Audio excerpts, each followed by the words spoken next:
ദിവസം വിചാരിക്കും കൂർക്കത്തല മുളച്ചത് കണ്ടിരിക്കുന്നു. കാരണം ഞാൻ ഉപ്പേരിക്ക് ഇട്ടിട്ട് അടുക്ക് വലിച്ചെറിഞ്ഞ് അത് മുളച്ച് നിൽക്കുന്നുണ്ട്. അപ്പോൾ അത് കൂർക്കത്തല പറിച്ച് നടണം വിചാരിച്ചു. എന്നാൽ ഏതായാലും ഇന്ന് നടാമെന്ന് വിചാരിച്ച്. ഇതാണ് ആ കൂർക്കത്തല, കണ്ടില്ലേ?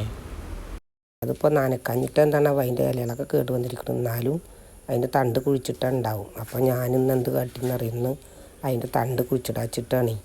ഇവിടെ പുളത്തറി വെച്ചിരുന്നു. അപ്പോൾ പുളത്തറി തോട്ടത്തിലാണ് കൊണ്ടുവയ്ക്കുന്നത്. പുളത്തറിൻ്റെ ഇടയിൽ കൂടെ വെച്ചിട്ടുണ്ടെങ്കിൽ പൂളത്തറി കുറേ കാലം കഴിഞ്ഞിട്ടല്ലേ പറിക്കുള്ളൂ, ഒരു കൊല്ലം കഴിഞ്ഞിട്ട്. അപ്പോൾ അതിൻ്റെ മുമ്പ് നമുക്ക് കിഴങ്ങ് ഈ കൂർക്ക ഉണ്ടായിട്ടുണ്ടെങ്കിൽ അതിൻ്റെ തല നമുക്ക് പറിച്ചെടുക്കാം. ആദ്യം എന്ത് ചെയ്യണമെന്നറിയാം, ഇതിൻ്റെ തല മുറിച്ചിട്ട് ആദ്യം എടുക്കുക. എന്നിട്ട് പിന്നെ ചെറിയ ചെറിയ പീസാക്കി വെക്കണം.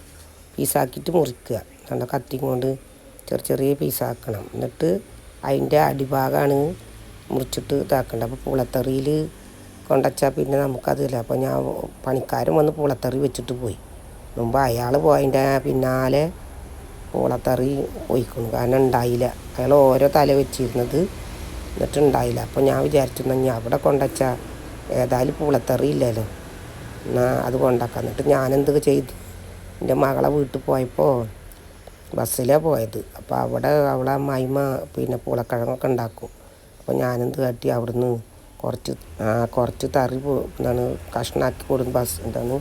ചെറിയ പീസാക്കിയിട്ട് സെഞ്ചിയിൽ കൊടുത്തിട്ട് ഞാനിപ്പോൾ അത് വെച്ചതാണ്. ഞാൻ കാണിക്കാൻ മറന്നതാ. എന്നിട്ട് ഞാനെന്ത് കാട്ടി, ഓരോ തളത്തിൽ ഒന്നോ രണ്ടെണ്ണമൊക്കെ വെച്ചിട്ടുണ്ട് പൂളക്കിഴങ്ങ്. എന്നിട്ട് ഞാൻ നനച്ച് കൊടുക്കുകയാണ്. ഇപ്പോൾ അമച്ച് വന്നിട്ടുണ്ട്. അപ്പോൾ ഏതായാലും പൂളത്തറി ഉണ്ടല്ലോ, പൂളത്തറിയുടെ നല്ല എരിവ് മാടിക്കണം. അപ്പോൾ അതിൽ നിന്ന് കൂർക്കത്തല വെച്ച് കൊടുക്കാച്ചിട്ടാണ്. അങ്ങനെ ഓരോ പൂളത്തറിയുടെ മുകളിലും കൂർക്കത്തല വെച്ച് കൊടുത്തിട്ടുണ്ട്. നല്ലതല്ലേ നമുക്ക്, ഏതായാലും വീട്ടിൽ പേടിക്കണേക്കാളും നല്ലതല്ലേ, രണ്ടെണ്ണം ഉണ്ടായാൽ അത്രയും നല്ലതല്ലേ വിചാരിച്ചിട്ട് ഞാനെന്ത് ചെയ്തു, അങ്ങനെ കുഴിച്ചിട്ടിട്ടുണ്ട്.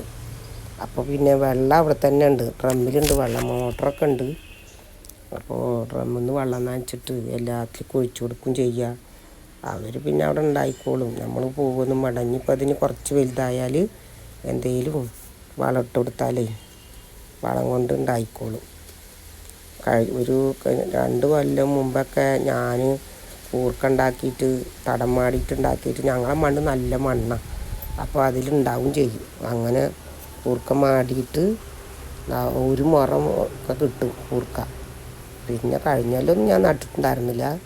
ഏതായാലും ഇക്കൊല്ലം ഞാനത് മുളച്ച് കണ്ടപ്പോഴേ ഏതായാലും അത് വെറുതെ കളയണ്ടല്ലോ വിചാരിച്ചിട്ട് ഞാനെന്നാൽ അവിടെ തന്നെ വെള്ളമുണ്ട്, അപ്പോൾ ഒഴിച്ചു കൊടുക്കുകയാണ്.